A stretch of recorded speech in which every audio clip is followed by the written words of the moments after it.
মুক্তিযুদ্ধের চেতনা নিয়ে ইদানিং প্রচণ্ড বাকবিতণ্ডা হচ্ছে। বাকবিতণ্ডার কারণও রয়েছে প্রচুর। একটি নেতৃত্বহীন স্বতঃস্ফূর্ত গণবিস্ফোরণকে যে যার মতন পুঁজি করার চেষ্টা চালাচ্ছে।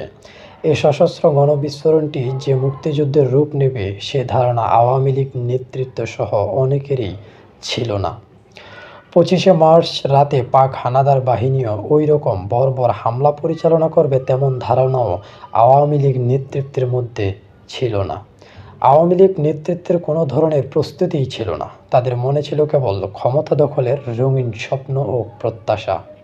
তারা যখন নির্দ্বিধায় মন্তব্য করেন যে পাক সেনাবাহিনীর আক্রমণ ছিল আকস্মিক এবং অপ্রত্যাশিত, এই ধরনের মন্তব্যই কি প্রমাণ করে না যে তাদের মধ্যে মুক্তিযুদ্ধের চেতনা ছিল সম্পূর্ণভাবে অনুপস্থিত?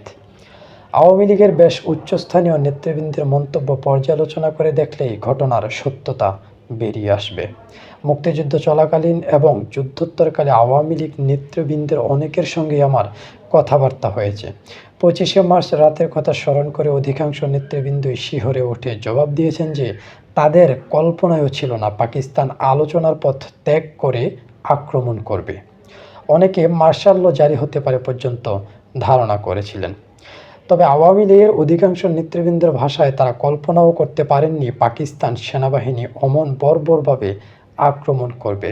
উপরোক্ত মন্তব্য থেকে এটা অতি পরিষ্কার যে আওয়ামী লীগের শীর্ষস্থানীয় নেতৃবৃন্দের চেতনায় মুক্তিযুদ্ধের ধ্যান ধারণার কোনো অবস্থানই ছিল না। মুক্তিযুদ্ধের বিদ্যমান ধ্যান ধারণার অধিকারী হলে এই সকল উচ্চ পর্যায়ের নেতৃবৃন্দ শেখ মুজিবের 7 মার্চের ভাষণের পর থেকেই সতর্ক হয়ে যেতেন এবং যুদ্ধের জন্য নিদেন পক্ষে মানসিক প্রস্তুতিও গ্রহণ করতেন। তাদের নেতা শেখ মুজিব স্বয়ং যেখানে পাকিস্তানিদের বিরুদ্ধে স্বাধীনতার যুদ্ধ ঘোষণা করে দিলেন, আর সেক্ষেত্রে প্রথম সারির নেতৃবৃন্দ সুবোধ বালকের ন্যায় সরলভাবে স্বীকার করেছেন যে পাক বাহিনী ওই রকম বর্বরভাবে বাঙালিদের উপর হামলা চালাবেন তা তারা ভাবতেও নাকি পারেননি। পাকিস্তানিদের বিরুদ্ধে প্রকাশ্যে যুদ্ধ ঘোষণা করা হচ্ছে, আর সেই দলের নেতারা বিস্ময় প্রকাশ করছেন শত্রুপক্ষের হামলার ধরন দেখে। সত্যি সত্যি রক্তক্ষয়ী মুক্তিযুদ্ধটা না হয়ে গেলে ব্যাপারটা বেশ কৌতুকজনকই ছিল বইকি, কিন্তু জাতির প্রচণ্ড রক্তক্ষরণ ঘটে গেছে বলে ওই সকল নেতাদের দায়িত্বহীনতা, চেতনাহীনতা এবং অপদার্থতাই প্রমাণিত হয়েছে তাদের ওই ধরনের বিস্ময়বোধ থেকে। এ তো গেল আওয়ামী লীগের প্রথম সারির নেতৃবৃন্দের মুক্তিযুদ্ধের চেতনার একটি নমুনা মাত্র। মুক্তিযুদ্ধের চেতনায় নির্দিষ্ট রূপ যে ছিল না তা নয়, তবে সে চেতনা সীমাবদ্ধ ছিল একটা বিশেষ মহলের মধ্যে, এবং তারা হচ্ছে তৎকালীন ছাত্র সমাজের সর্বাধিক সচেতন মহলেরও একটা ক্ষুদ্র অংশ বিশেষ।